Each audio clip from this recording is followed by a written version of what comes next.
cristiana que nos lleva a la traslación o a la identificación con la meta que Dios trazó al principio cuando creó al hombre. Bueno, vamos a estudiar ahora algo relativo a este detalle que a primera vista parece no notarse, o que muchos no lo notan, que es el propósito de hacer morar el Espíritu Santo en el hombre. Se recuerda que habíamos hablado del arrepentimiento, del nuevo nacimiento y luego la preparación para recibir el Espíritu Santo. Eso fue lo último. Pero ustedes van a ver en toda la Biblia, ustedes abren su Biblia y al recorrerla no van a encontrar en ninguna parte del Antiguo Testamento la idea o el propósito de hacer morar el Espíritu Santo en el hombre, sino como que el Espíritu Santo, que iba a trabajar desde la creación como lo hizo, iba a reimplantar en la tierra el reino perdido de Dios. O sea, la idea general, y es correcta, es que el mundo se perdió de la mano de Dios, porque Dios dispuso que el hombre escogiera y escogió mal. Esa es una verdad innegable, pues. No nos hagamos la preguntita famosa, ¿y por qué Dios no impidió que cayera el hombre? ¿O por qué Dios no hizo un hombre tan perfecto que escogiera lo bueno, etcétera? No, la verdad y la realidad es que ahí está el mundo caído. Y ese mundo caído que Dios permitió que así fuera, habría que ser reinstalado en la correcta relación con Dios. O sea, eso se llama el reino de Dios, primero, el reino de Dios, todo el ámbito, reino de Dios vulnerado en su soberanía. Ahí está ya, el reino de Dios vulnerado en su soberanía. ¿Por qué? Porque ha tenido una provincia allá en el universo rebelde, pues. ¿Me explico, verdad? Entonces, la idea general es que el Espíritu Santo, que es el emisario de Dios para todo, sea que use medios o no use medios, el emisario es el Espíritu Santo. Entonces, el Espíritu Santo iba a hacer una incursión a la tierra para restaurarla como reino, para volverla a poner en relación con Dios de nuevo. Y eso se llama reino de los cielos. ¿Nota la diferencia? El reino de Dios es todo el ámbito de soberanía de Dios, pero el reino de los cielos es el propósito de Dios de que siga gobernando el cielo sobre la tierra. Ese reino de los cielos es el que se va a implantar. Es la teocracia absoluta que se va a implantar, tal como era o debió haber sido antes. Entonces, todo el Antiguo Testamento transcurre, va a venir un reino, va a venir un reino, va a venir un reino, va a venir un reino, y así canta todo el Antiguo Testamento. Va a venir el reino, un reino, reino, y hasta Israel creía que el reino eran exclusivamente ellos. Y se ve que a lo largo del Antiguo Testamento, el reino de Israel es cabeza de reinos, pero no es el reino único. Entonces, esa cabeza de reinos sería como modelo, como la capital, el centro, etcétera. Muy bien. Pero luego aparece en el Nuevo Testamento un nuevo propósito. Eso es lo que queremos ver ahora. Ese nuevo propósito no es prolongación del reino de los cielos, porque el reino de los cielos lo trajo Cristo a presentar, no lo quisieron, lo retrajo para sí mismo, se fue y va a volver para ponerlo de todos modos. O sea que es futuro. El reino de los cielos se acercó, se rechazó, se alejó y se volverá a presentar y se volverá a implantar. Eso es, no le quepa duda. Y el rey se llama Jesucristo, pero la operación de la cual nos estaremos ocupando ahora es una operación aparte.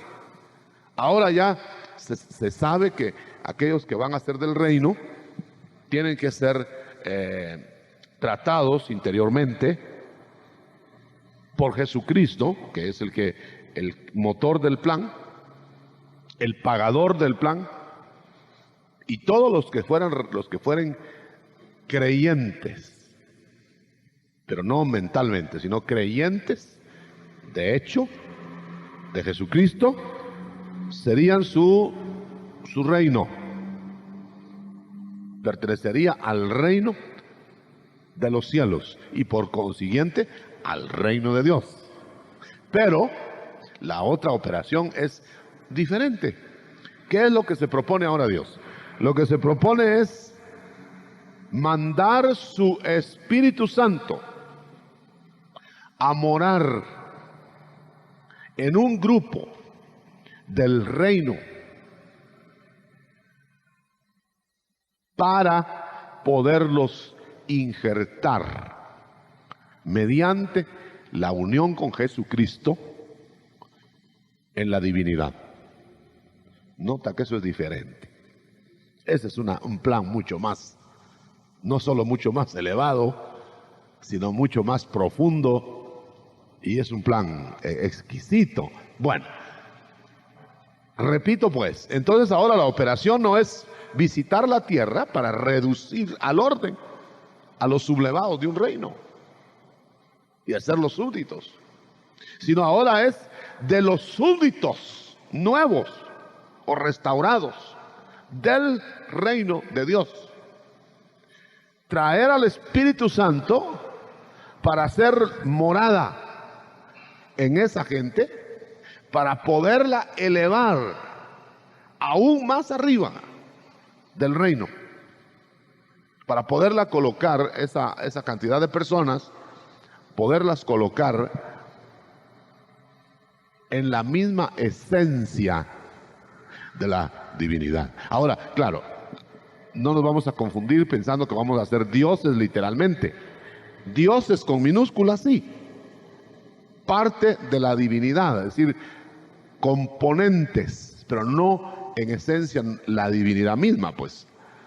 Vamos a tener la vida de la divinidad, ahí está mejor, pero no vamos a ser divinos. ¿Estará bien así? Si no, apunte la pregunta por ahí para ver qué sacamos después. Bueno, entonces, ahora esta operación, como es una operación más delicada, es una operación mucho más compleja. Esto implica muchas cosas más. Implica reino, aceptar el reino, implica aceptar a Jesucristo, recibirlo, implica perdón de pecados previo arrepentimiento, implica todo lo que implicaba solo el reino, pero con esto más. Implica que somos comprados en un ejercicio nuevo, diferente totalmente al reino, como diferente es un súbdito de una esposa. Ahora sí se puso la cosa buena. Usted puede ver con solo lo que le estoy diciendo que no es lo mismo. Y ahora, con mucha sorpresa, me prestaron este libro para que viera algunas cosas y encontré algunos detalles ahí muy interesantes, pero noto cómo la misma teología moderna está empezando a distinguir el reino de la iglesia. Lo que el Señor nos ha estado mostrando hace rato a nosotros. Ahora ya dicen ellos, bueno, sí, parece que ya no es lo que se pensaba. Parece que el reino de Israel, al fin y al cabo, no fueron desechados de una vez. Mire qué gran descubrimiento. Parece que como que de veras están retornando. Mira, hasta ahora se están dando cuenta con tanto viaje. Parece que ellos, pero eso sí, no son iglesia, dicen. Pues claro que no son iglesia. Entonces, ¿qué son? Tendrán que ser otra entidad. El reino. Es el reino. Ahora, la operación esposa, que usted y yo estamos interesados en saber, y eso es lo que vamos a ampliar, miremosla cómo se va a realizar. Y tiene un trazado muy sencillo, bastante sencillo. Viene el Padre, Dios Padre, ve dentro del mundo, selecciona, elige, escoge, predestina. ¿Qué más le digo? Los que van a ser el cuerpo de Cristo, poniendo en ellos, es decir, poniendo en ellos su Santo Espíritu y haciéndolos no solamente cuerpo de Cristo, sino haciéndolos inmediatamente novia del Hijo. ¿Para qué? Sencillo. Para que el Hijo se case eternamente, sin divorcios, sin separaciones, tal como el matrimonio del primer Adán, porque es obligado, hermano. El primer Adán tuvo matrimonio. El primer Adán es el padre del reino. El segundo Adán es el padre de la nueva operación. Entonces, el segundo Adán también se va a casar. Ahora, muy interesante. En el primer Adán le puso la esposa físicamente. Se la puso frente a sí. Se la escogió, se la trajo dentro de él mismo, ¿no? Y se la pone ahí. Ahora, al segundo Adán también le pone la esposa ahí, sacándola exactamente en la misma forma. Duermen al primer Adán y del costado sale su esposa. Duermen al segundo Adán y de su costado sale la esposa. Qué tremendo, ¿verdad? Tremendo. Ahora, nota usted que todo lo que es Eva es esposa. Y todo lo que no es Eva no es esposa, pero es reino, es dominio. Ahora pasémoslo al tiempo actual. Todo lo que es Cristo, cuerpo, es iglesia, esposa. Y todo lo que no es eso, es reino, en donde van a haber rebeldes y donde van a haber aceptos. Bueno, ahora ya la cosa está aclarando más, ¿verdad? Por eso el reino de los cielos es futuro. El reino de Dios es también futuro, pero puede ser presente en los que espiritualmente ya le hemos dado cabida al gobierno del cielo sobre nosotros, no digamos sobre la tierra, sobre nosotros. Ahora, lo difícil para nosotros en esa condición es tener un reino dentro de nosotros que es diferente al que está afuera. Entonces resulta que estamos como extranjeros en un reino que no es el nuestro, ¿me entiende? Eso es hablando de reino. Ahora, si hablamos de esposa, ¿cómo se sentirá la esposa dentro de un reino así? ¿Cómo se sentirá la esposa ahora que el esposo no está con él, que la dejó para mientras se casa? La dejó en la tierra, la deja ahí con nada más instrucciones espirituales y la deja, espérate, yo regreso. Pero parece que va a haber tribulación al final. Sí, pero yo vengo. ¿Me entiende? Y no le explica nada, más nada. En absoluto. No le explica, no le dice más que esto. Cuando venga la hora de la prueba y cuando yo venga a juzgar el mundo, porque lo voy a venir a juzgar porque mi reino se corrompió, el reino hay que expulsar gente, hay que tomar el remanente. Entonces, para que yo haga eso, va a haber guerra, va a haber convulsión, va a haber tribulación, etcétera, ¿no? Todo eso lo sabemos. Pero dice, pero no tengas pena, yo te vengo a traer, nos casamos y regresamos. Hermano, esas son todas las instrucciones para la iglesia. Si usted las junta, todas las que hay en la Biblia, las mete en un bolsoncito, lo mismo, ahí llega lo mismo. De tal manera que por esa razón usted no encuentra explicaciones de cómo mantenerse en la tribulación, cómo prepararse, cómo guardarse en la tribulación, aunque sí le dicen cómo prepararse para estar listo y escapar, pero no le dicen cómo a nadie de la iglesia, no le dicen cómo prepararse para soportar la tribulación. No hay una sola instrucción sobre eso. Entonces, en esta operación morada del Espíritu, yo quisiera platicar algo para dejar tocado un punto que es muy importante. La clave de todo es la morada del Espíritu Santo. Entonces la iglesia tenemos que empezar a definirla. ¿Dónde está la iglesia? ¿Cuál es la iglesia? Muchas van a ser las pretendientes a iglesia, muchas van a ser las que van a creer ser iglesia, muchos se van a poner el nombre de iglesia, muchos van a pretender ser la única iglesia, etcétera. Pero ¿cuál es? Entonces es importante, primero, la iglesia de Cristo, la esposa, más bien la novia actual, pero esposa futura que va a casarse, debe llenar ciertos requisitos. Así a grosso modo vamos a verlo, pero vamos a poner ahí a los detalles que nos interesa cómo vivir nosotros. Fíjese que es una conducta aparte del reino. Es posible que a los del reino el Señor les pida ciertas cosas que no se las pide a los de la iglesia, o demandas a la iglesia que no se las hace al reino. Es algo así como los nazareos del Antiguo Testamento. El nazareo del Antiguo Testamento era un sacerdote como aparte dentro del sacerdocio. Era uno apartado para Dios, ligado a Dios, fuera de los lineamientos estructurales del sacerdocio corriente.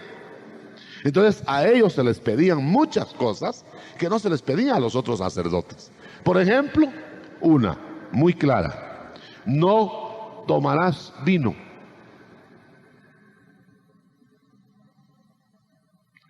Cualquiera diría, bueno, pero el Antiguo Testamento y la Biblia autoriza el vino. Puede tomarse el vino, un estimulante, etcétera, no sé qué más. Sí, pero no para los nazareos. Entonces hay ciertas, con esto quiero probar que aún dentro de los lineamientos corrientes de las épocas de trato de Dios, hay cosas particulares entre Dios y ciertas personas.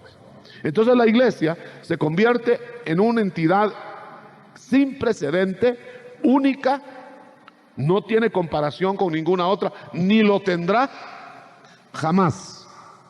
O sea, la iglesia de Jesucristo es la única entre las muchas. Es morada del Espíritu Santo. Ahí está la primera cuestión importante. Segundo lugar, es el cuerpo de Cristo. A ninguna otra entidad le llamó cuerpo de Cristo. De tal manera que en cualquier lugar donde se reúna la iglesia o la congregación de Cristo, de cristianos, en cualquier idioma, en cualquier país, deben tener las características de ser cuerpo de Cristo. O sea que cada congregación debe representar en pequeño lo que en grande es la iglesia. No necesariamente que tenga todos los elementos, pero ya los ingredientes, exactamente como una naranja, lo pongo yo, cada gajito de la naranja es como el resto de la naranja, pero no es el gajito de la naranja. Amén. Pero si usted encuentra un gajito ahí entre los gajitos que sabe a limón, entonces no es naranja. Entonces, ahora nosotros nos encontramos con millones o millares de gajitos gritando que son la naranja. Saborelas. Mire si tienen el sabor de la naranja. Por eso el Señor se cuidó de decir, señales seguirán a mi iglesia. Ahora, claro, entendemos que esas señales pueden ser imitadas, como los frutos también. Pero habrá discernimiento en los del Señor para poder distinguir a su debido tiempo los embustes, los engaños, las imitaciones, etc. Y ay de aquel que no tenga la guianza, hermano. Ahora, claro, nosotros decimos solo así y es fácil pensar en eso. Y note una cosa, alguien dirá, pero ¿cómo se puede tener la guianza? Pero la verdad de las cosas es que la Biblia declara que hay del creyente que no tenga guianza, porque los guiados son hijos. Eso quiere decir, hermano, que sí es culpa del creyente no ser guiado.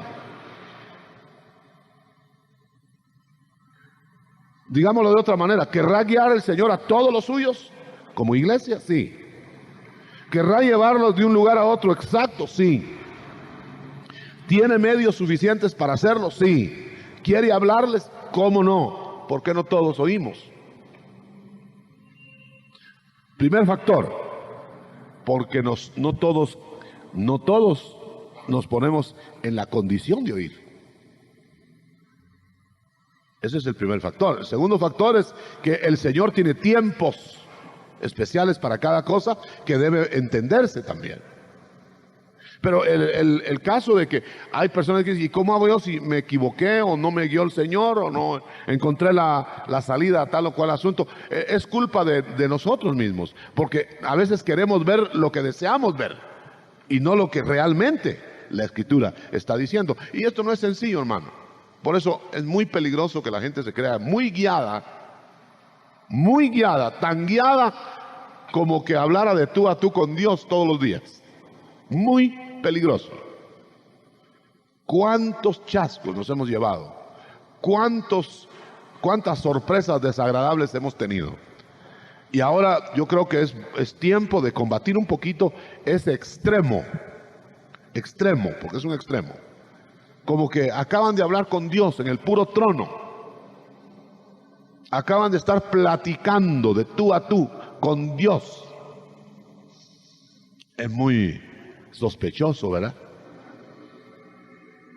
El Señor me dijo, el Señor me mostró, dice el Señor, siento de parte del Señor, etcétera. Esas frases acuñadas, imitadas y comodonas para imponer cosas que se traen del propio corazón, son muy populares.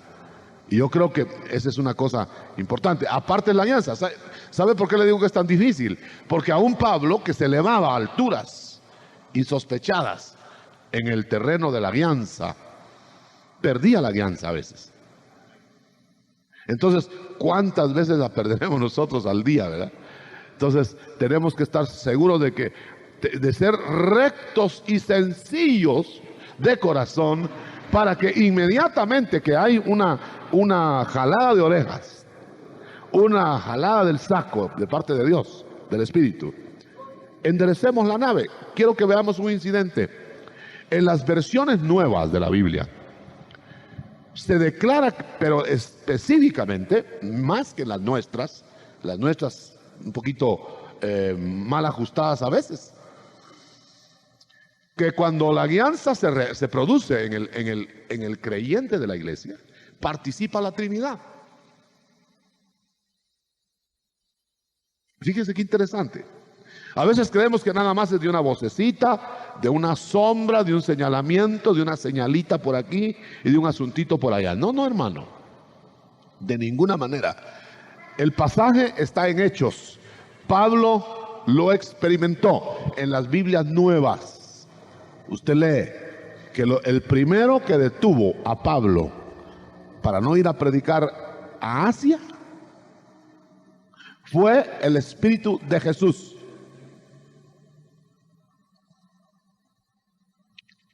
Hermano, esto es muy interesante. La iglesia tiene ese privilegio, porque la iglesia navega bajo el capítulo 14 de Juan, verso 23. En cambio, el reino navega con Juan 14, 21. Vamos a decirlo. Juan 14, 21 son manifestaciones de Jesucristo por el Espíritu. Así camina el reino. Me manifestaré a los tales, a los que tengan mi palabra y la guarden, dice. Hablando Jesús. Pero ya en el 23 se compromete la Trinidad a morar, a bajar, a instalarse. Aleluya. Entonces la cosa se pone tremenda. Usted se imagina un esposo o un novio comprometido de tal manera como Jesucristo con nosotros, que nos dejara a la deriva en medio de la borrasca que viene, hermano, que lo que estamos viendo no es nada todavía. Usted se imagina una novia loca que no sabe ni dónde esconderse y dónde meterse y para dónde ver, y sin el amado al lado, hermano. Oh, eso es ridículo. Entonces el caso es que la novia va a ser tan perfectamente guiada,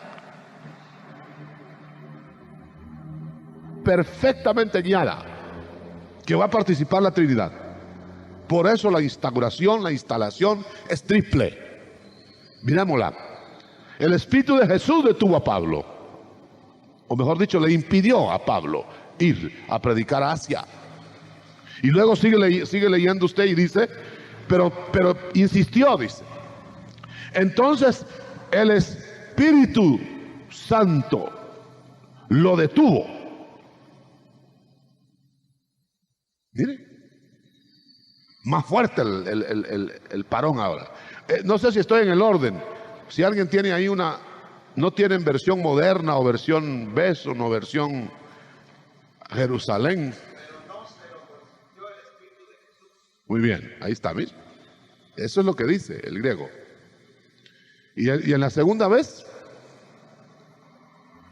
¿qué dice?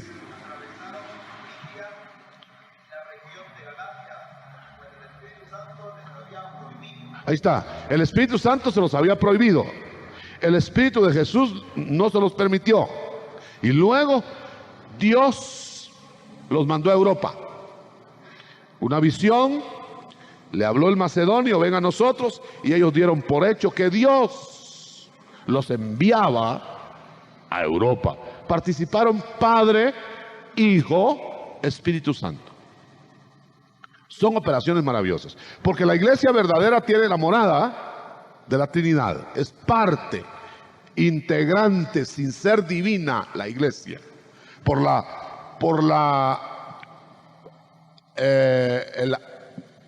¿Cómo le pudiéramos injerto? Por el injerto que se va a realizar en el cuerpo de Cristo. Digo se va a realizar porque es hasta que el cuerpo se glorifique. Aunque ya hay unión espiritual. Ya Cristo oró desde la tierra, Padre, que sean uno, como tú y yo somos uno en espíritu, ¿no? En espíritu, pero esta vez la tierra. Y para que después sean uno en nosotros. Eso es lo futuro. Es decir, ahora uno con nosotros. Dijeron allá arriba. Entonces quiere decir que nosotros somos uno ya. Iglesia. Ya. ¿Por qué? Por el Espíritu. El Espíritu de Cristo, el Espíritu Santo. Nos hace unos. Uno con el Padre. Con el Hijo primero, con el Padre. Pero solo en la vida espiritual. En cambio, en el futuro. Qué precioso, hermano. Seremos uno. Como tú y yo somos uno, dice él. O sea, ya glorificado el cuerpo, se levanta el cuerpo de la tierra y se injerta en la divinidad. Ahora dígame usted, ¿a qué otro elemento de la tierra conocido le va a poder hacer la misma operación si no tiene ningún otro la morada del Espíritu Santo en él. Estará el Hijo, puede estar visitado por el Padre, pero no hay morada del Espíritu Santo. Creo que es el distintivo máximo, es el sello. Ahora bien, claro, la teología viene a discutir cuándo es que se hace morar el Espíritu Santo en el creyente. Y aquí vienen las tremendas discusiones que yo creo que va a venir el Señor y se van a quedar discutiendo en la tierra. Porque unos dicen al creer,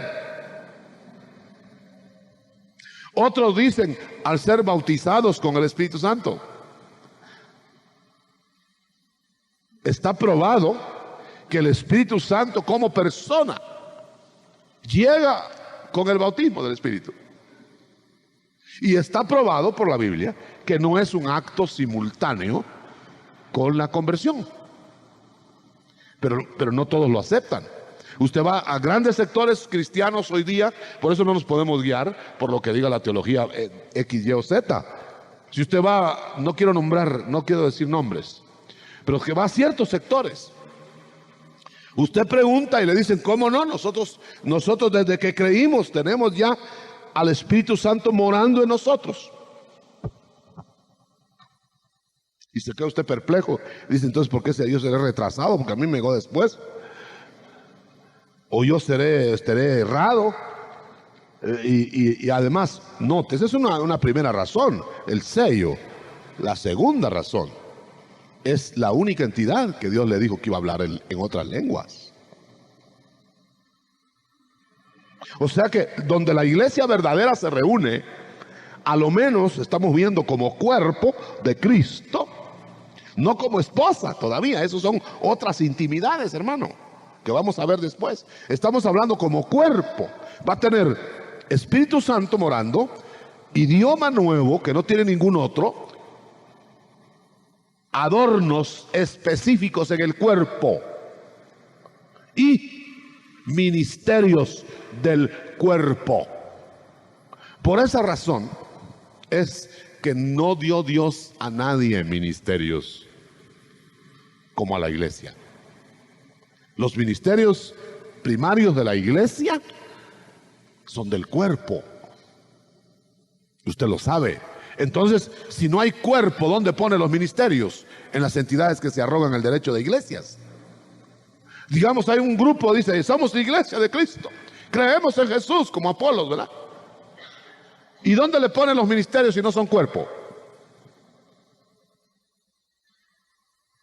¿Y dónde le ponen los adornos si todavía no hay cuerpo? No ha nacido el cuerpo. Fíjese. Y generalmente son los que rechazan el idioma también de la nueva entidad. Usted no encuentra en la Biblia, hermano, nuevo pacto. Usted no encuentra que le haya ofrecido hablar en otras lenguas a nadie del reino.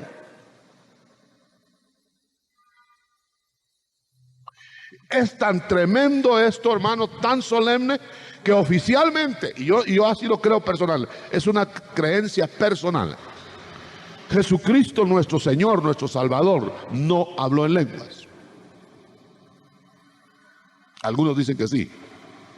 Algunos quieren encontrar que Cristo sí habló en lenguas cuando dijo lama sabactani y Elí, Elí, y otros cuando dijo talita cumi, no sé qué más. No, hermano, eso es absurdo. No es cierto, ahí no está hablando en lenguas. Porque el Señor representa, al estar en la tierra redimiendo, representa al rey que se sujeta a la ley del reino, para redimirnos de esa ley.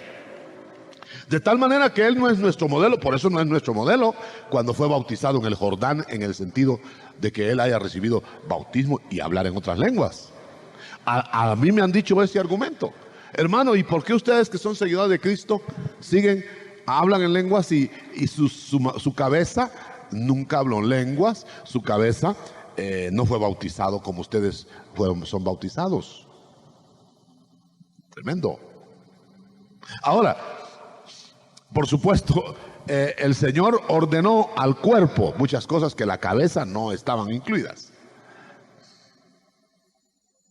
No sé si me explico. Él estaba dando órdenes de la cabeza al cuerpo, pero no quería decir que la cabeza tenía que estar sujeta, ¿verdad?, a eso.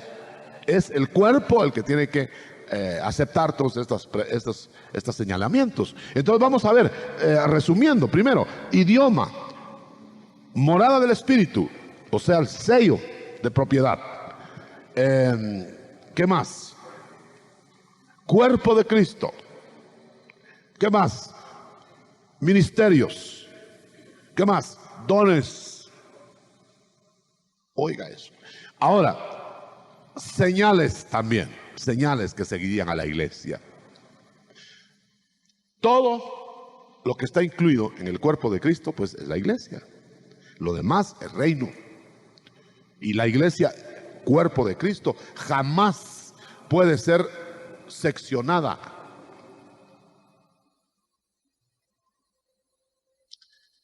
Note esto. Aunque aparentemente haya divisiones, digo aparentemente, aunque realmente hay divisiones, pero digo aparentemente en el cuerpo, pero son divisiones en la ropa del cuerpo. El cuerpo nunca puede estar dividido. Si estuviera dividido, hermano, eso ya no pertenecería al cuerpo, como un pedazo de dedo. Quiere decir que por esa razón, o la iglesia, como novia ya, se va entera, o se queda entera. Pero no se va una parte y otra se queda. Lo que van a hacer con las partes a las cuales por negligencia o por lo que sea, no les llega la misma intensidad de comunicación y no hay la misma estatura de ampliación, lo que se va a hacer son operaciones de emergencia para quitar la mancha y la arruga, porque la novia se tiene que ir completa, no se va a ir mutilada de ninguna manera.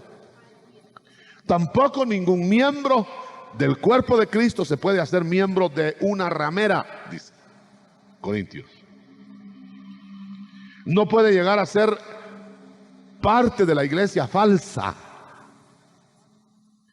Eso quiere decir, no se puede participar de la mesa de Dios y de la de los demonios, dice Corintios.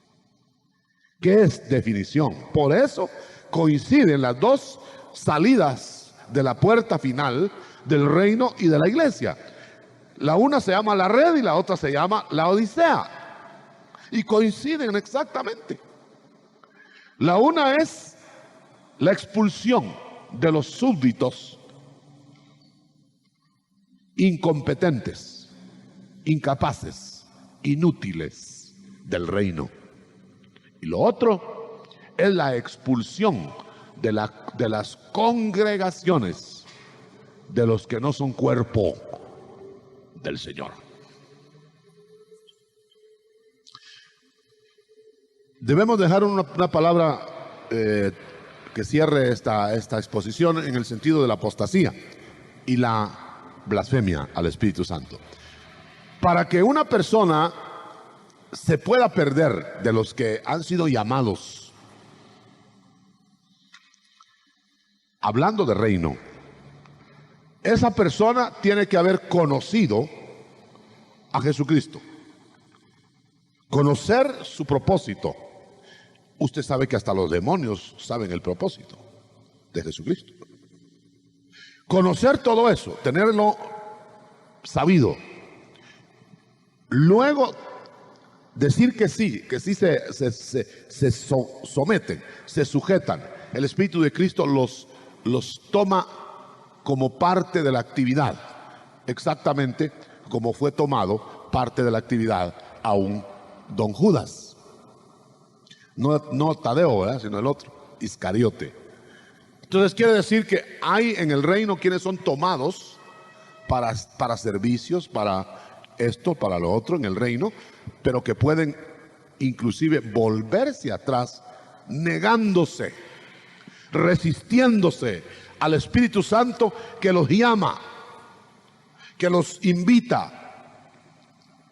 Y luego, si esa resistencia persiste, si esa apostasía persiste hasta el fin. No hay nadie que lo salve. Ese es el apóstata que se pierde. Pero aún en la agonía, aún en los últimos segundos que tuviera de vida, si él se vuelve al Señor,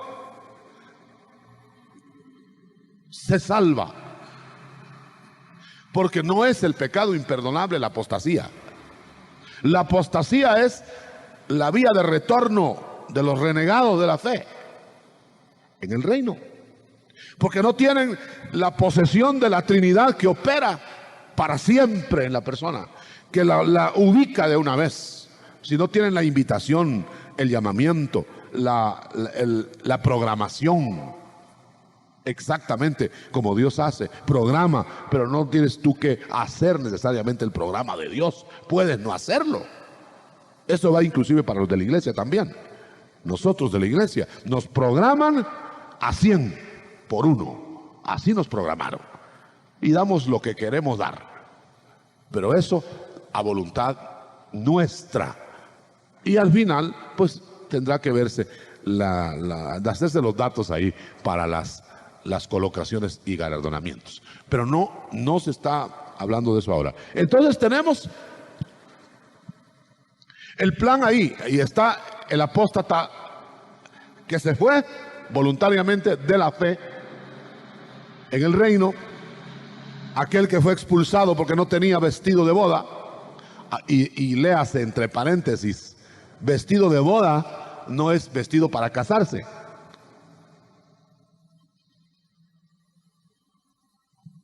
Ese es otro detalle, ¿verdad? Siempre se lee ahí, no tenía vestido de boda. Entonces lo echaron al pobre porque no le tocaba, lo repudiaron, ya no hubo boda. No, si él no se iba a casar. Él no se iba a casar. Él lo que tenía necesidad de vestido de boda era para estar en la fiesta de la boda de fulana o de sutana o de mengano. Quiere decir que es un expulsado del reino. ¿Lo captó?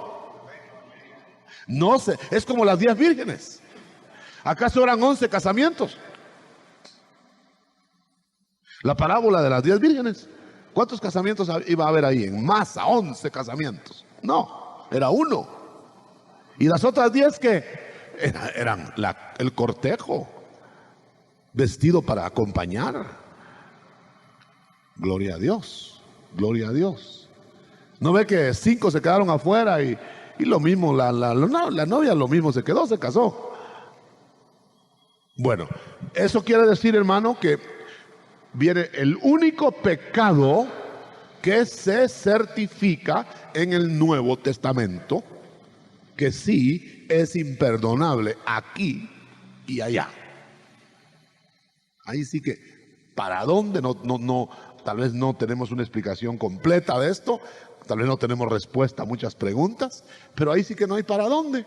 Sencillamente cuando el Señor está instruyendo a los del reino, todavía no está hablando con la iglesia, les habla de que los que están en el reino pueden apostatar y llegar a blasfemar al Espíritu Santo. Eso quiere decir una actitud, no solamente palabras, sino una actitud negativa hasta el último momento contra el Espíritu Santo. Entonces el Espíritu Santo no opera. Y es muy importante, muy curioso que nosotros leamos donde está el Espíritu Santo morando, donde se habla en otras lenguas, donde hay dones del Espíritu, donde hay ministerios en el cuerpo, y hasta ahí vamos. Revelaciones, visiones, todo eso es parte de los dones. Ahora, no quiero decir con eso que esos adornos, esas cosas, sean, como dijera, garantía, porque podemos ser engañados, podemos ser sorprendidos, pero a lo menos en la iglesia verdadera debe haber eso. Y lo voy a hacer que lo lean, 14:26 de Hechos. Ahí está la reunión de la iglesia normal. Yo le llamo eso una reunión de la iglesia normal, es decir, iglesia con plena salud, no una iglesia anémica, porque puede haber una iglesia decaída, anémica, escuálida. 1 Corintios, sí. 14, gracias. 14, 26.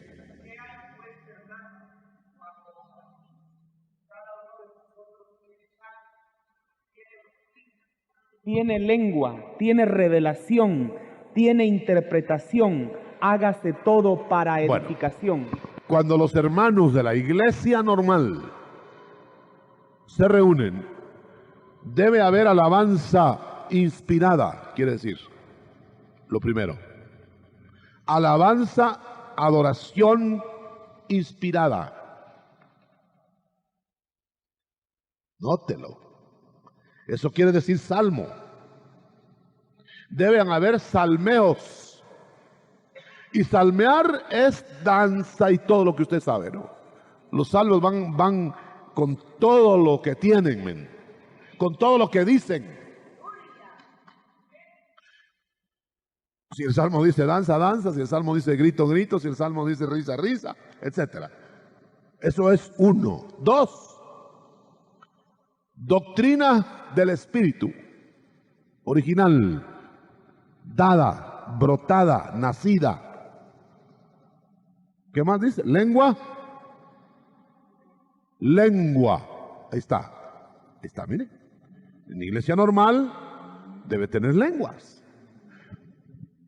Revelaciones, o sea, dones de comunicación sobrenatural. Y luego, interpretación de lenguas. Esta es una fotografía de una iglesia normal. Entonces la iglesia de Cristo, hermano, al leer ese verso, no se parece a ninguna otra reunión. Ni a las reuniones de David, que fue el que más se acercó, ni a las efusiones tremendas de Salomón y David. Exaltado David, hermano, danzando con toda su fuerza y cantando salmos y profetizando porque era profeta, etc.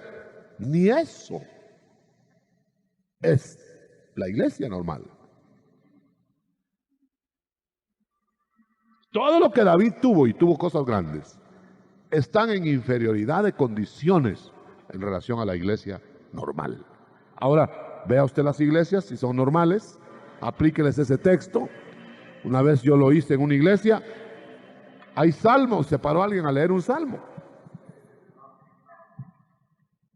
Creo que lo que estaba diciendo, hay alguien que tenga un salmo que leer, ¿verdad?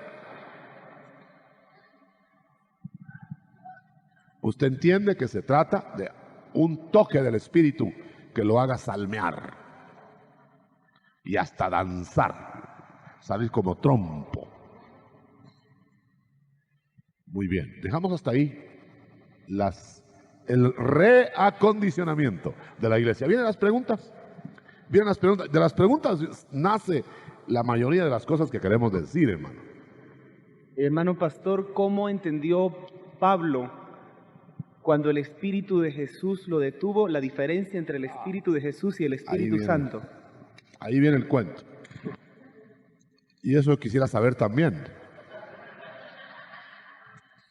Porque sería entonces bastante bueno, ¿no? Yo diría, hermano, que era tal la madurez. Bueno, la Biblia lo declara. Dice, debéis, y no hay otra manera, hermano. Por favor, entendámonos. No hay otra manera. Ejercitar, dice que esto es factible para los que tienen ejercitados los sentidos espirituales para discernir el bien y el mal. Eso quiere decir gente que no solamente está madurando en el Señor y tiene el Espíritu a capacidad plena, sino que es alerta, sabe distinguir las señales, se ha agudizado, eso de ejercitado quiere decir se ha entrenado, está listo, sabe, hasta con el modo de reírse de alguien dice, ya sé qué trae. Eso no es discernimiento de espíritus. Discernimiento de espíritus, aunque no le mire la cara. Yo estoy diciendo cuando está tan ejercitado que puede distinguir el menor gesto. Ya me explico, es diferente. Esas son deducciones que se hacen. Eso no, nadie vaya a ponerse a ver a una persona que viene con la cara jalada. Hermano, yo siento del espíritu usted que viene triste. Pues eso, con solo verle la cara, hermano. No diga que es del espíritu que está sintiendo. Usted tiene ejercitados los sentidos en ser muy juzgón o bien ejercitados los sentidos espirituales. El don de sospecha. Separemos pues. Dones que no tienen que ver nada con señales a la vista, pues. Puede ser que una persona venga y en el don usted sabe que trae una tragedia. Y la sonrisa lo disimuló, pero no se lo durmió. En cambio, en esto que estamos diciendo, para poder distinguir cuándo es Jesús, cuándo es Dios, cuándo es el diablo, cuándo es el Espíritu Santo, es ejercitar los sentidos de tal manera que cualquier cosa la distinguimos. Fue aquello que Cristo dijo: fariseos, ustedes son agudos para saber por una nubecita que pase qué tiempo va a ser en el día. Pero las cosas espirituales no las entienden. Entonces, a eso me refiero. Entonces yo creo que eso era lo que hacía Pablo, hermano. Y por eso que como no siempre estaba a la altura, chocaba con diferencias. Menos mal que Pablo podía decir, bueno, me equivoqué. Hay gente que dice que no da su brazo a torcer, ¿verdad? Y esos son los que se lo lleva el diablo con todo y corbata. Porque por no dar su brazo a torcer, mejor se van con el diablo, hermano. Para que no crean. A mí me dijo un ministro de barba y pelo. Me dijo, yo no puedo rectificar, me dijo, porque me perderían confianza todos. Prefiero seguir en lo que estoy, aunque es cierto lo que me están diciendo. Y la Biblia dice que es de sabios rectificar, ¿verdad? Y de tontos seguir de largo, ¿verdad? Pues en eso no seamos lo último. ¿Qué más? ¿Otra pregunta? Hermano Otto, ¿a qué unidad tiene que llegar la iglesia para estar sin mancha y sin arruga? A la unidad, a la estatura de la plenitud de Cristo, nada más, fíjese. A la estatura de la plenitud de Cristo. ¿Sabe qué quiere decir eso? La plenitud de Cristo es lo máximo que Cristo se manifestó en la tierra. Es el Cristo resucitado. O sea, el Cristo que ya no tiene que atenerse necesariamente a las leyes naturales. Vive completamente del cielo y de toda palabra que sale de la boca de su Padre. Eso se hizo efectivo al resucitar.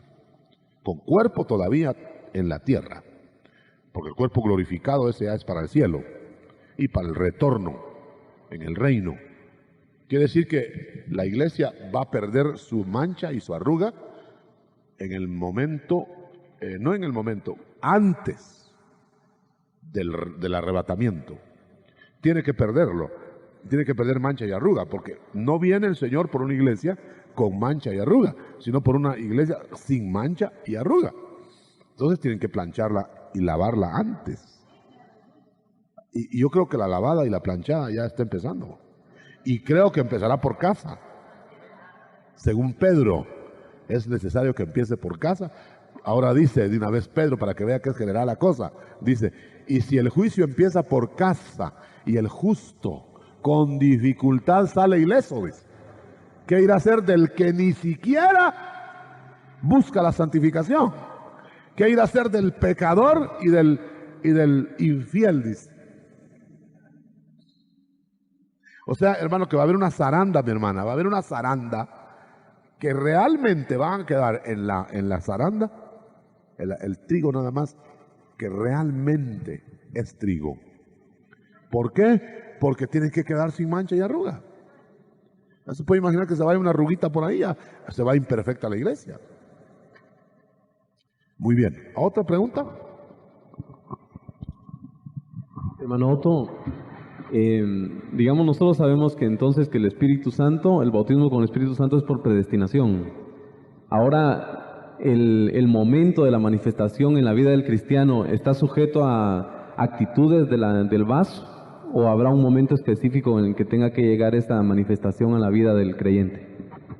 Las dos cosas, es que en la presentación del Evangelio, nosotros no nos podemos sustraer a la oferta y la demanda, aunque sabemos que Dios planifica. Es una cosa que es difícil de explicar, porque si Dios ya lo tiene determinado, que usted va a recibir tal día el bautismo del Espíritu Santo, ¿para qué vamos a estar diciendo búsquelo, pídalo, gima, ¿verdad? Aparentemente. Sin embargo, manda y dice que Él dará el Espíritu Santo a los que se lo pidan, ¿no? Da la idea como que solo a los que se lo pidan, pero realmente en el fondo no es así. Él va a actuar con los que lo piden. Alguien me dijo, mire hermano, ¿y cómo hago yo para saber si soy de los que me van a bautizar o no? Si no, para no pedirlo. Entonces le digo yo, no, pues ya ni lo pida, porque no tiene ganas usted, no tiene deseos.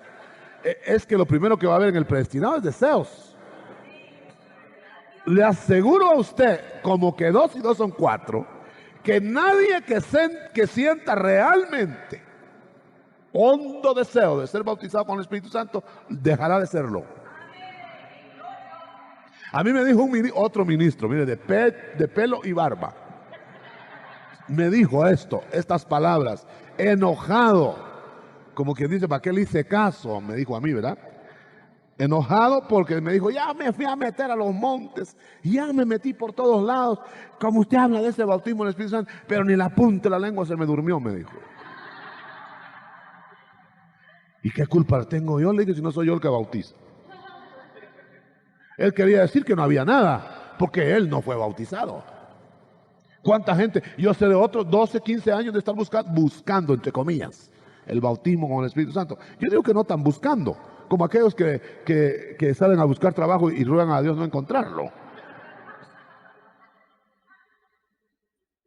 Así hay gente, se hinca como el joven aquel, quiero la vida eterna, pero cuando ya están las condiciones, las condiciones no las quiere. Así hay mucha gente buscando el bautismo. Pero hermano, nadie que clame a Dios, sálvame, con todo su corazón, va a dejar de ser salvado, auxiliado, hermano. Y nadie que le diga, Señor, bautízame, dejará de ser bautizado. Pero que sea de veras, movido por algo que el Señor mismo ha puesto, ¿no? Yo sé de gente, hermano, tan contraria al bautismo del Espíritu Santo, que odiaban a la doctrina del Espíritu Santo y fueron bautizados en lugares inadecuados, diríamos. O sea que las dos cosas se conjugan, hermano. Un hermano, leí yo el testimonio precisamente en Nueva York, en la Quinta Avenida de Nueva York, ¿sí? Viendo vitrinas, hermano. Él lo escribe ahí. Dice, había buscado yo el bautismo del Espíritu Santo vehementemente.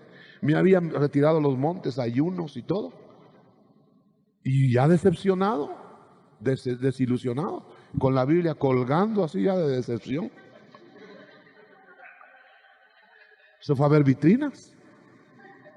Viendo vitrinas, salió corriendo de una vitrina. No le dio tiempo, a media calle lo bautiza el Señor, hermano.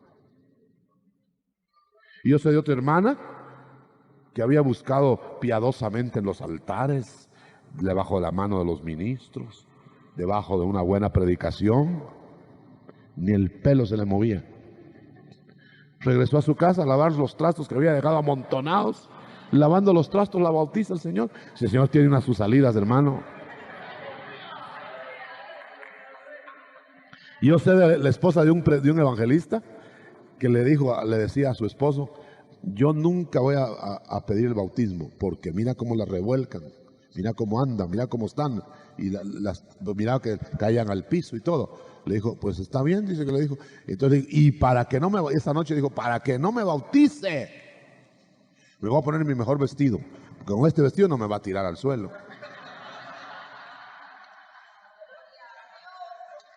Y regresó toda revolcada a la casa.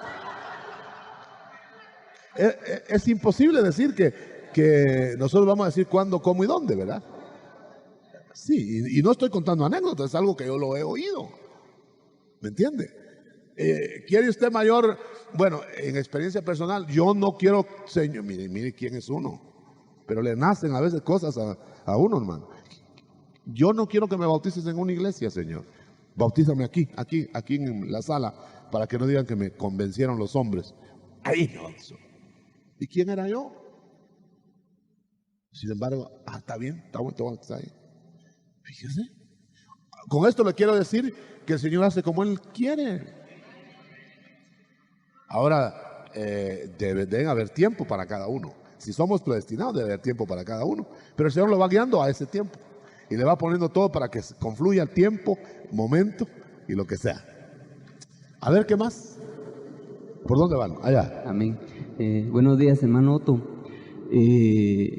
Yo quería aportar unos versículos que están aquí en Santiago 2, del 1 al 3, donde se evidencia claramente que en nuestras congregaciones se reúnen tanto gente del reino como del cuerpo de Jesucristo. A ver, léalas. Que dice de esta manera: hermanos míos, no tengáis la fe de nuestro Señor Jesucristo glorioso en acepción de personas, porque si en vuestra congregación entra un hombre con anillo de oro, figura de los de la iglesia, y de preciosa ropa, y también entra un pobre con vestidura vil, y tuvieres respeto al que trae la vestidura preciosa, y le dijeres, siéntate tú aquí en buen lugar, y dijeres al pobre, estate tú ahí en pie, o siéntate aquí debajo de mi estrado. O sea que hace mención de uno con anillo y vestiduras preciosas y otro con vestiduras viles. Bueno, usted lo espiritualiza ahí, porque ¿veis? Literalmente está hablando de no hacer las diferencias por la ropa. Amén. Y también otro versículo aquí en Romanos, donde se evidencia claramente los dos tipos de gentes que se reúnen en nuestras congregaciones, tanto del reino como de la iglesia. En Romanos 8:9, donde dice: mas vosotros no estáis en la carne, sino en el Espíritu, si es que el Espíritu de Dios mora en vosotros. Y si alguno no tiene el Espíritu de Cristo, el tal no es de él. O sea que hace mención de los dos reinos. Dice, pero si Cristo está en vosotros, el cuerpo a la verdad está muerto a causa del pecado, mas el Espíritu vive a causa de la justicia. Esos son los del reino. Y si el Espíritu de aquel que levantó de los muertos a Jesús mora en vosotros, el que levantó a Cristo Jesús de los muertos, vivificará también vuestros cuerpos mortales por su Espíritu que mora en vosotros. O sea que a los de la iglesia son los que se les demandan los frutos, mientras que los del reino son otras demandas, los que usted decía, hermano. Bueno, sí, gracias, hermano. Sí, hay muchos textos que declaran que en las congregaciones entra cualquiera, ¿no? Cualquiera, es el atrio. Las congregaciones son el atrio. En el atrio podía entrar el gentil, el judío, para ser salvo. Y cuando dicen en 1 Corintios que entraban los indoctos, los infieles, ¿qué dirán los que entran, dice, y que te oyen hablar en lenguas a todos al mismo tiempo? ¿No dirán que estáis locos? Y ahí se nota que hay gente pues que entra, pues es obvio que hay gente que entra, que no son reino, que no son iglesia. El que ahí en Romanos dice eso, claro, hay quienes tienen el Espíritu de Dios y quienes el Espíritu de Cristo. Y no todos tienen a ambos.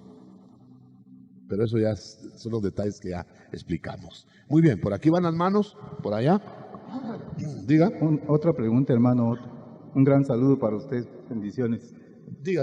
Muchas gracias por estas explicaciones, estas hermosas charlas de los martes.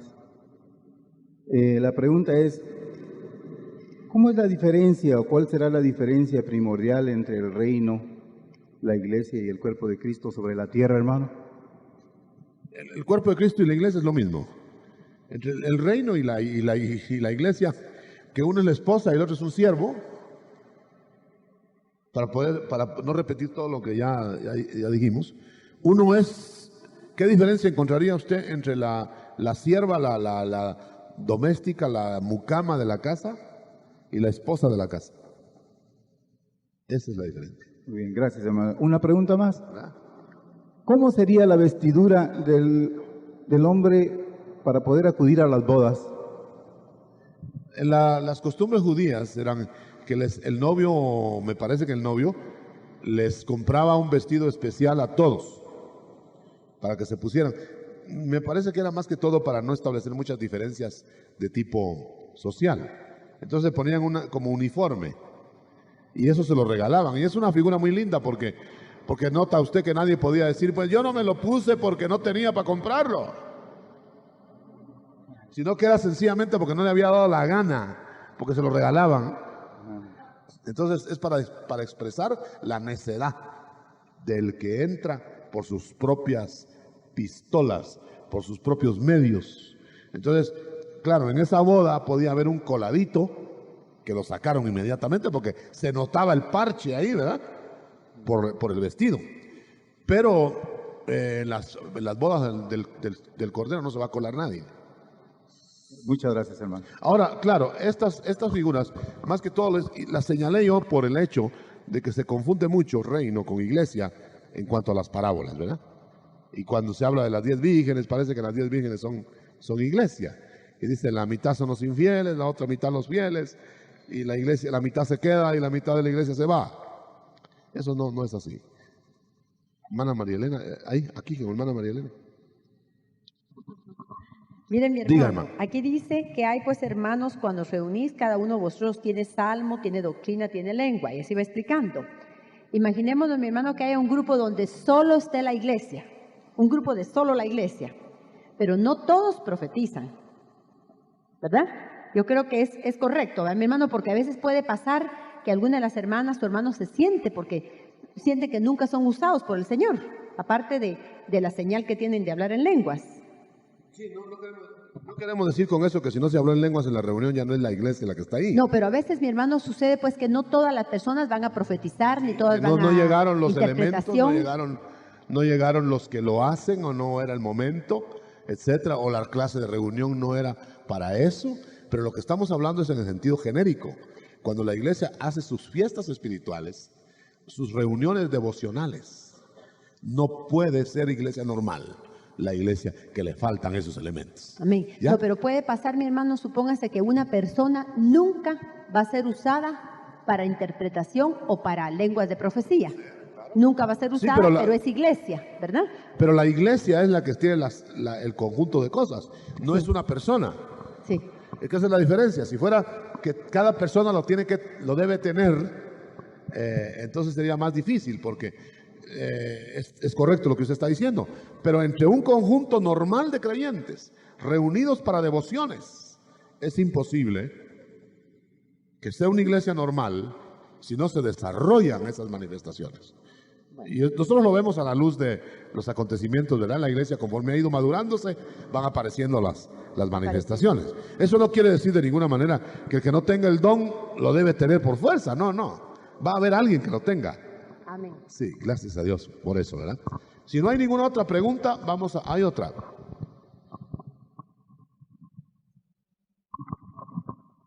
Buenos días, mi hermano Otto. Disculpe, ¿podría darme un ejemplo de una blasfemia contra el Espíritu?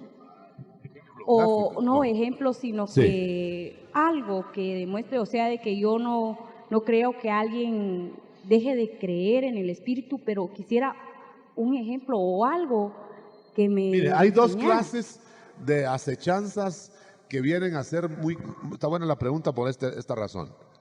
Hay mucha gente que llega conmigo, o alguna gente que llega conmigo, y me dice, hermano, no blasfemaría yo ya al Espíritu Santo. Se están ellos mismos acusando.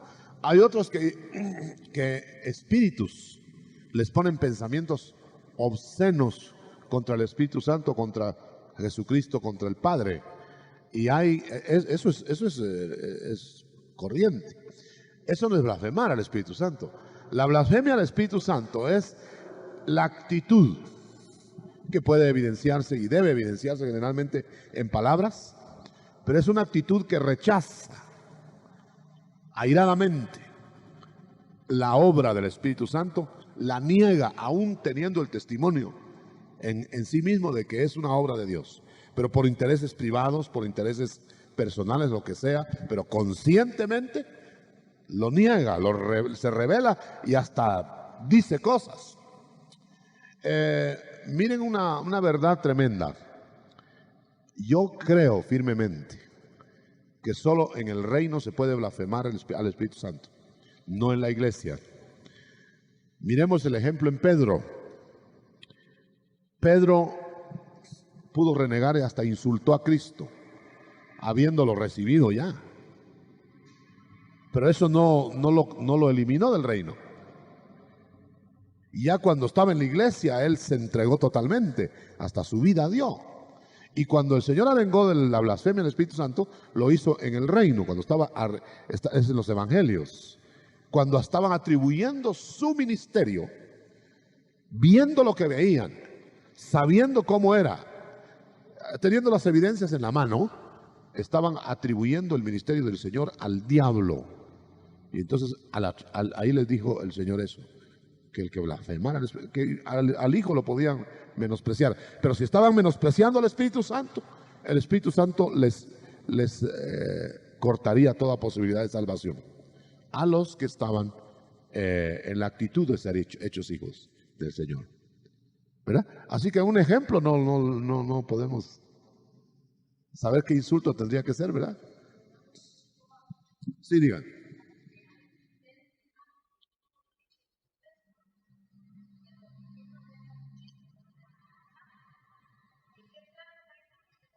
Burladores.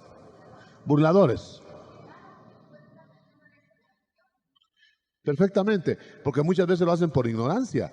Pablo lo hizo por ignorancia muchas veces, pero él a saber que venía contra la iglesia, que era pelear contra el Espíritu Santo, y sin embargo lo rescató el Señor. No, son actitudes conscientes, hermana, en donde realmente aquella persona se desliga de lo que antes recibió como que era de él. Hermano Fernando, quería decir. Hay una pregunta ahí. Sí.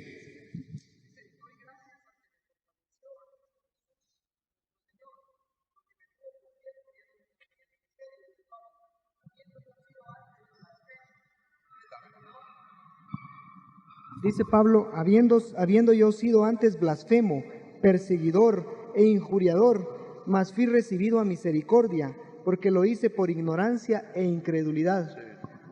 Sí, yo creo que exime el Señor de esa posibilidad de blasfemar al Espíritu Santo a una persona ignorante, a una persona que es con conocimiento. Ahora, decía que cuando hay un espíritu que mete un pensamiento obsceno o pesado en la mente de una... Esos son tentaciones, son acechanzas diabólicas. Ese es el diablo el que tiene la culpa, no uno. Uno lo que tiene que hacer es repeler eso, echarlo fuera, pero no hacerse cargo como que uno es el que tiene... Es algo que le pusieron ahí, ¿me entiendes? No es algo que uno deduce o uno quiere pensar. Una pregunta más.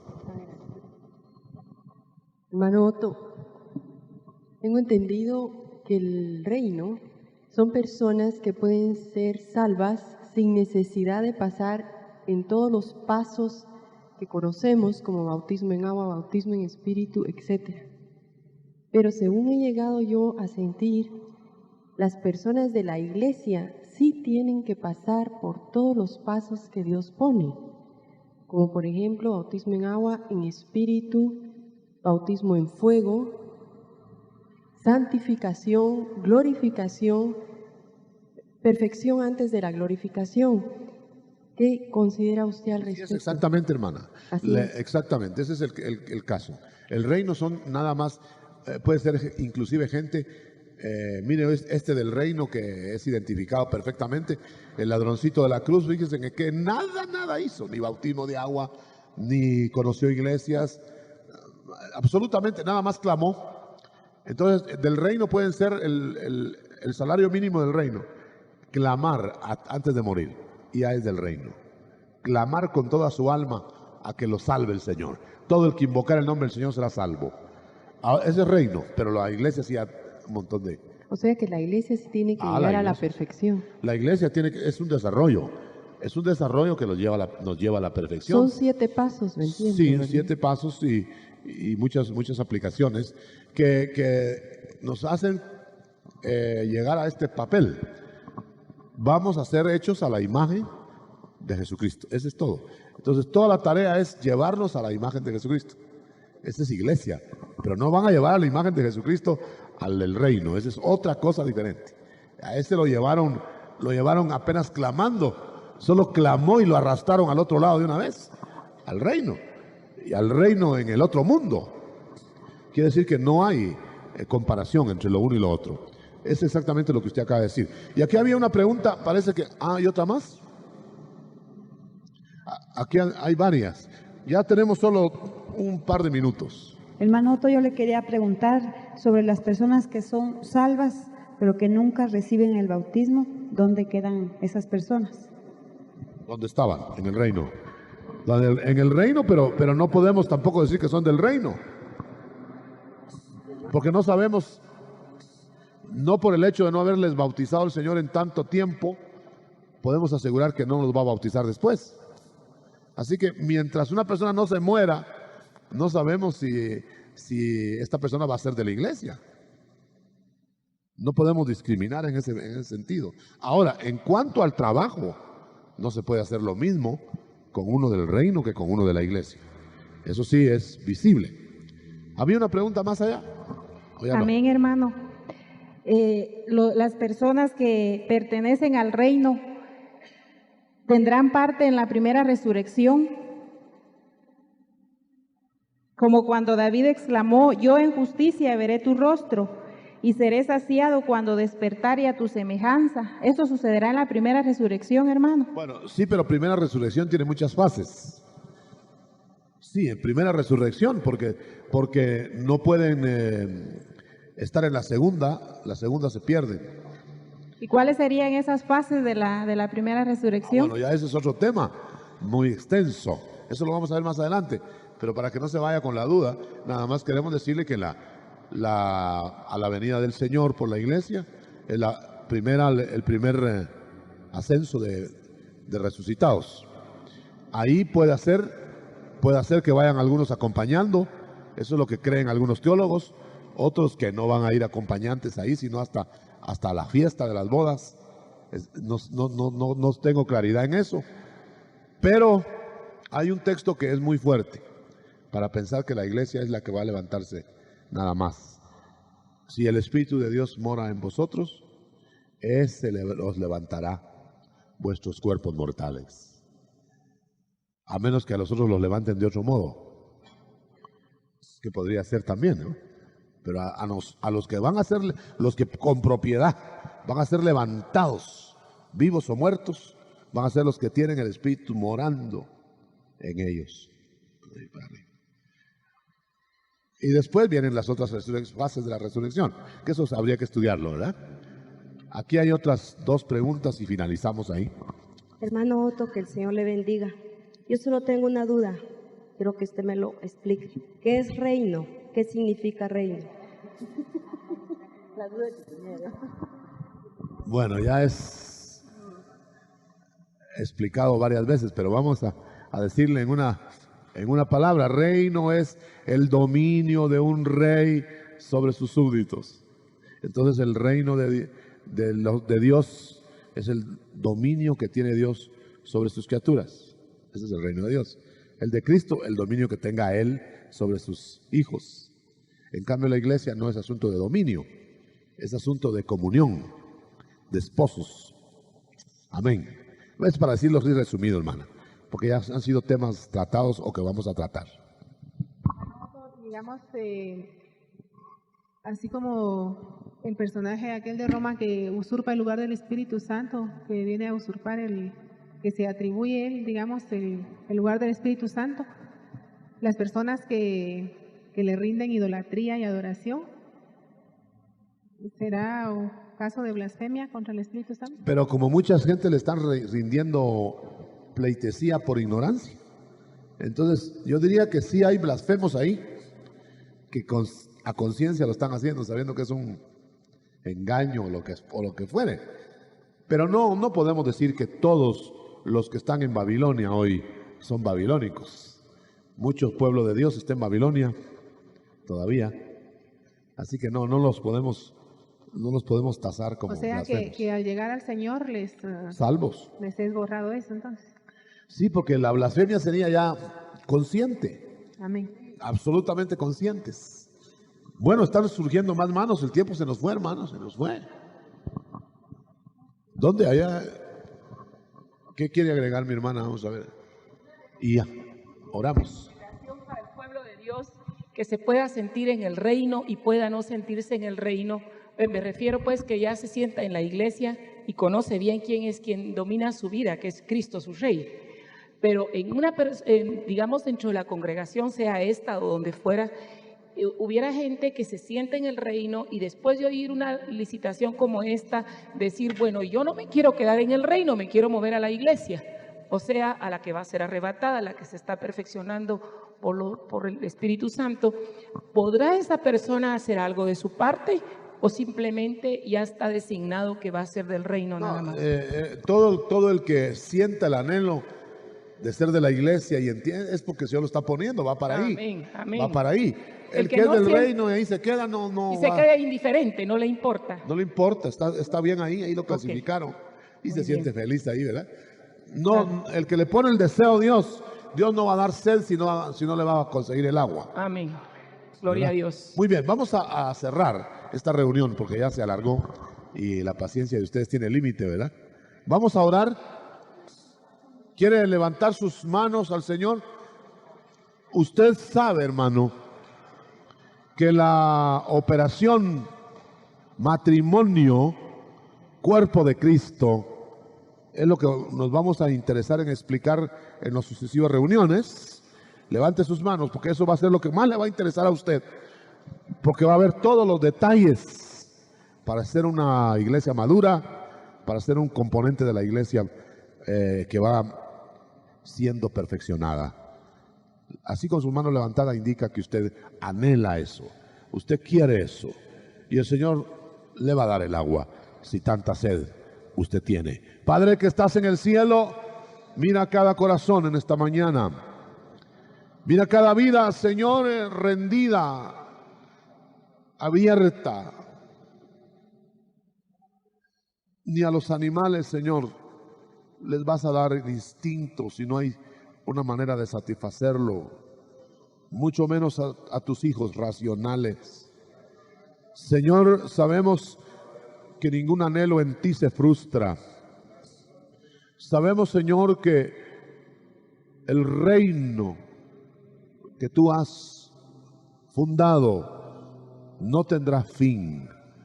Y sabemos que tu esposa, la iglesia, es la escogida dentro del reino, entre las doncellas del reino, la más llegada a tu corazón. Y por eso ese privilegio te lo agradecemos, porque es comunión e intimidad más que servicio. Es adoración y alabanza más que trabajo. Gracias, Señor, por eso, y despide a este pueblo con la bendición del Padre, del Hijo y del Espíritu Santo, porque lo pedimos en el nombre de Cristo, nuestro Señor y Salvador. Amén y amén.